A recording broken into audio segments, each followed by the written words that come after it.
le terrain, comment vendre le club et attirer des membres, des adhérents, mais des bons membres. Après, il faut jouer la sélection. J'ai essayé de synthétiser quelque chose qui va être, à mon avis, assez pratique et qu'on a déjà pratiqué pour d'autres labels. Je travaille avec le projet Medite, avec les Italiens aussi, et avec des labels pour les produits terroirs, pour d'autres produits d'huile essentielle aussi. Il y a des étapes dans la promotion. Et là, je vais vous donner directement un plan de promotion. Directement. Et à vous après de discuter, d'enrichir et on va travailler ensemble, j'espère. Donc il y a, une fois le processus d'obtention du label il est là, il y aura des critères, il y aura des choses, et on aura le label.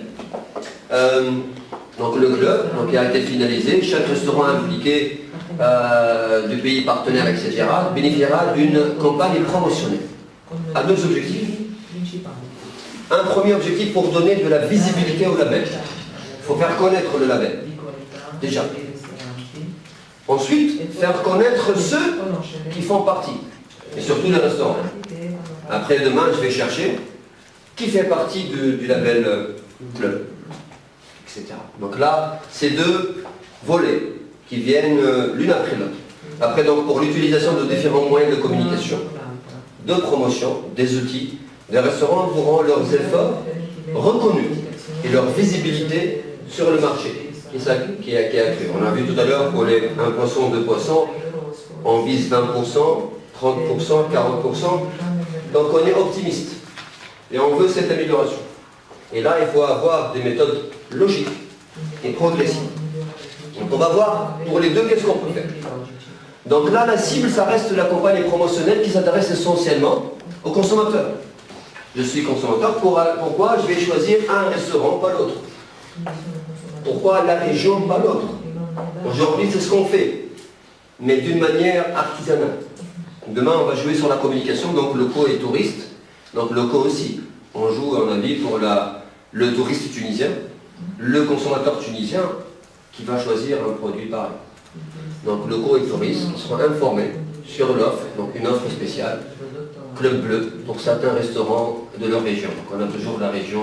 Donc c'est la cible déjà, il faut être clair.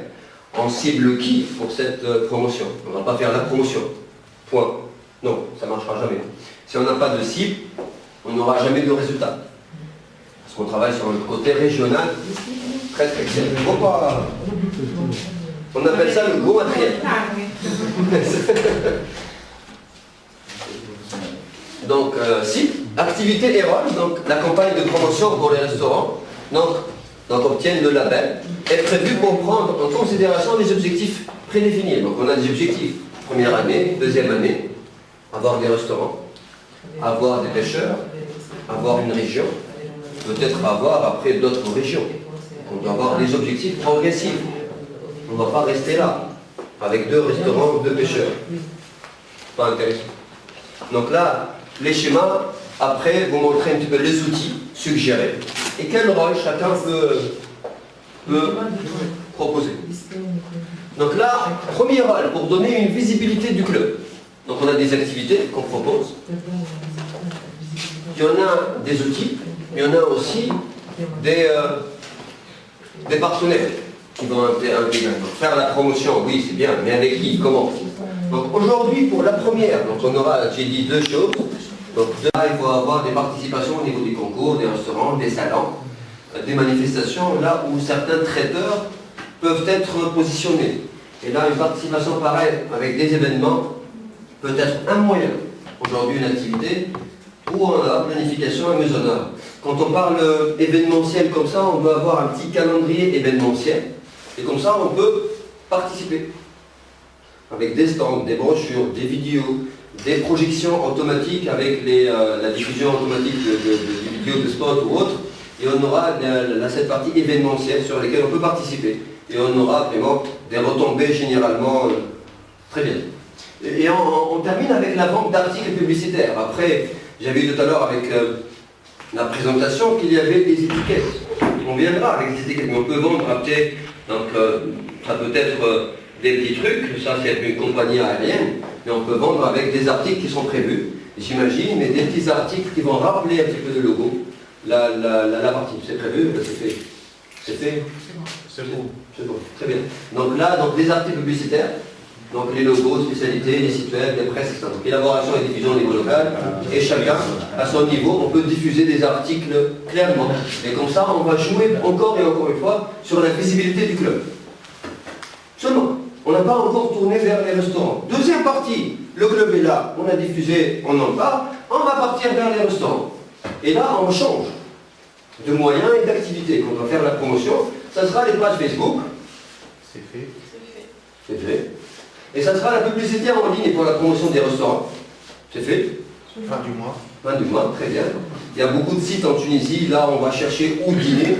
Et là c'est très pratique en Tunisie. On peut réserver depuis quelques années maintenant son restaurant. Et on va savoir la fourchette, la spécialité, ce qu'on mange, etc. Donc là le club a aussi des étiquettes, ce que je viens de voir sur les articles, les étiquettes c'est déjà fait. Les étiquettes, les autocollants. Et on peut avoir le code de QR code là, là c'est très facile et ça rappelle un petit peu au niveau du site web ou des pages Facebook. Les bannières au niveau du site web. Aussi, ça peut être un support promotionnel pour les restaurants et pour certaines activités.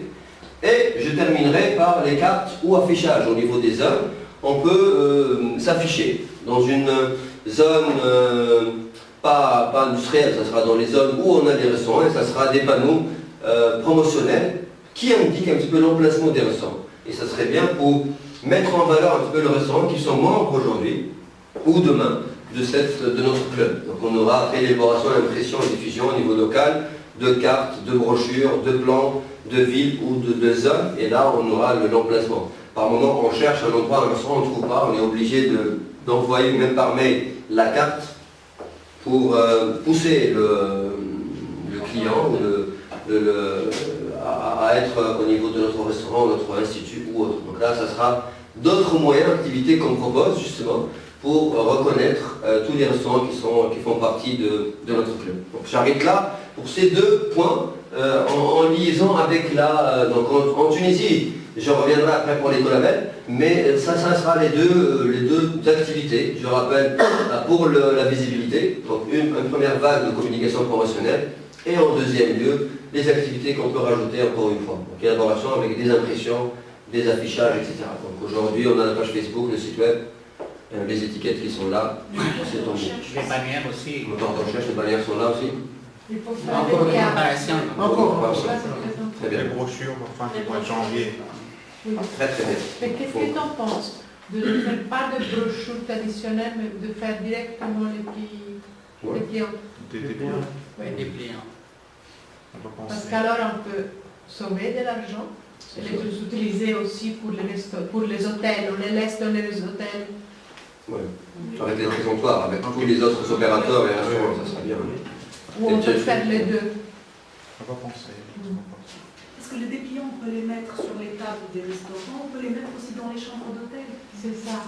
Moi je l'ai fait dans un autre projet, ça marchait très bien. Et il faut toujours, on peut surtout le mettre dans la poche. C'est très pratique. Après, une grande brochure, c'est toujours difficile et on l'oublie quelque part. Oui. Un petit dépliant pliable comme ça, donc on peut le mettre directement dans la poche. On peut partir avec et le scanner et après prendre l'information, mais c'est vrai que ce sera très pratique.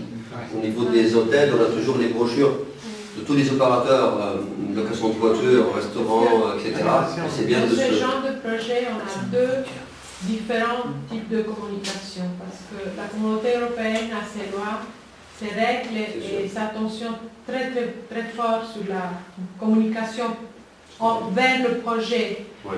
Et nous, on a le besoin de communiquer les restaurants, les pêcheurs, les clubs. Ouais. Alors on doit, Ouais, avec ouais. un budget limité, Tout à fait. Ouais, tout à fait. faire Comme quelque toujours. chose. Comme toujours, exactement, comme toujours. Le budget est toujours là. L'essentiel après, comment vraiment exploiter ce petit budget pour faire de grandes choses Oui. visibles. Mais là, il faut vraiment taper fort.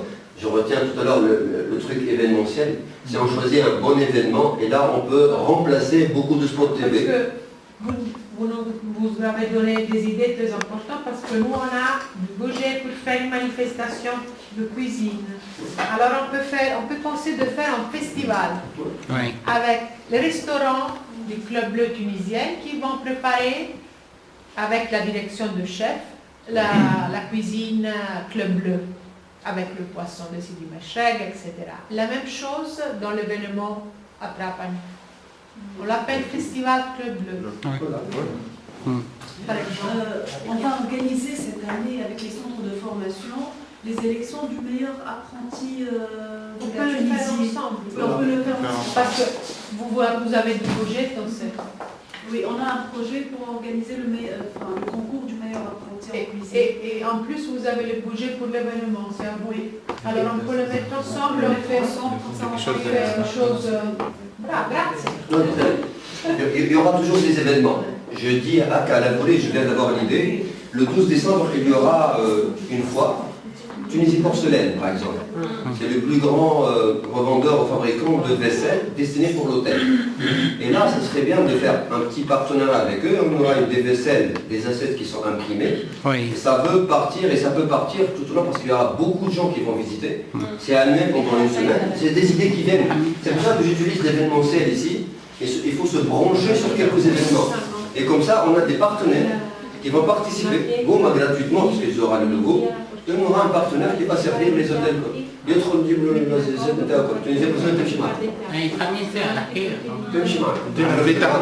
C'est la question sur céramique et ainsi de suite. Donc,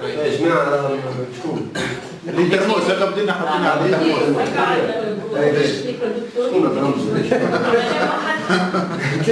انا حاسس الترموس تجيب ليش دونك انا كي تعمل اللوغو مع تونيزي بورسلين سي با une publicité commune دونك يعطيك الفيسيل بليس نعمل في وليد بن عبد ايش بدنا الخليدية ديال القصعة وليد بن عروس. اسمع بعد مع سنة تعطيك وتمشي عليه نخدم معاه Il y a sanitaire. C'est l'archi membre il y en a une. Que veut le peuple Que veut le peuple C'est un date très très proche. Oui, depuis un mois déjà le sol qui sera vendu, il est déjà prêt à l'usine. Donc c'est vrai que ça ne sera pas peut-être cette année, mais on peut rebondir pour l'année prochaine. Mais les idées qui... C'est pas que les idées qui manquent. Après, petit à petit, avec la créativité qui a été signalée tout à l'heure, dans des trucs pareils, il faut vraiment être innovant. Dans la manière, les méthodes, les outils, l'approche, les gens. Donc il faut être toujours vraiment innovant et sortir. On dit toujours think out of the box. Donc là, on veut essayer de sortir du cadre habituel. On ne va pas partir d'une chose nouvelle avec des outils traditionnels. Et là, ça sera un peu difficile. Très bien, donc ça serait la première partie promotion un petit peu de label. La présentation pour moi, il y avait deux. Donc la promotion et le processus de labellisation, de certification. C'était l'objectif de cette présentation. Donc je vais vous présenter un petit peu le processus de labellisation en Tunisie qui a été présenté, je crois, hier, l'écolabel tunisien au niveau du tourisme, mais c'était au niveau de la partie hébergement au niveau des hôtels. Mais le processus il est là. Donc pourquoi changer le monde si on a un processus qui est prêt? Donc on peut se greffer. Donc là, par exemple, l'exemple de la Tunisie, l'écolabel tunisien. Donc je ne sais pas, est-ce que ça a été présenté ou pas? Non. Donc je vais présenter vite fait quelques définitions. C'était donc l'écolabel tunisien, donc il est délivré par l'Institut national de normalisation, qui est l'INORPI, équivalent d'AFNOR en France, etc. Donc c'est une marque volontaire de certification de produits. Demain, un membre du club, ça sera tout à fait volontaire. Et on pense que notre club, déjà, il sera enregistré à l'INORPI. Certainement. Il faut le faire. Certainement. Propriété intellectuelle pour pas... Oblige. Donc, définition de l'écolabel, selon les peu, c'est un écolabel qui est un label écologique attribué par un organisme indépendant. Donc, un produit, service, susceptible de réduire certains impacts. Aujourd'hui, avec la pêche artisanale, on est là. Avec tout ce qu'on offre, on est là dans l'écologie, dans l'éco, système environnemental, etc. Donc là, la définition, elle coïncide, on va dire. Donc là, comment un produit reçoit un label écologique? C'est le système d'attribution de le label écologique. C'est un produit qui doit remplir certains critères qu'on va identifier. Donc on a parlé de pas mal. Donc aujourd'hui, on va identifier, il sera le cas. Des critères écologiques, oui, certainement. On aura le choix des pêcheurs, les manières, les restaurants, etc. Donc on aura la même chose pour avoir cette labellisation. Donc il est important de vérifier l'applicabilité de certains critères dans les régions. On aura des critères qui sont applicables en Tunisie, peut-être pas en Italie. Et ça va faire attention aux spécificités régionales. Quand on parle de spécificités régionales, il faut faire attention, on n'aura pas toujours tous les critères qui seront valables un peu partout. Et ça, il faut vraiment faire attention. On a travaillé sur beaucoup de projets où on a voulu implanter un système européen, ça n'a pas marché. Oui. Exactement. Qu'est-ce que vous entendez avec le label écologique? Aujourd'hui, c'est un label tunisien qui a été créé, c'est ce qu'elle a participé, mais ça a été déjà créé, il est là. Le label, le cahier des charges, les textes sont là. Donc aujourd'hui, nous, on est en train de choisir les critères, en train d'écrire les critères. Eux, ils ont terminé. Mais écologique. Ouais. Donc tout ce qui est approche écologique, préservation de la nature, où on évite un petit peu... Il y a une connotation holistique. Tout à fait. L'écolabel tunisien, c'est un peu la tunisianité de l'écolabel européen. Parce qu'on a pris l'écolabel européen et on a éliminé les critères un peu pour que ce soit possible pour les hôtels d'avoir la certification. Aujourd'hui, on a 4 hôtels.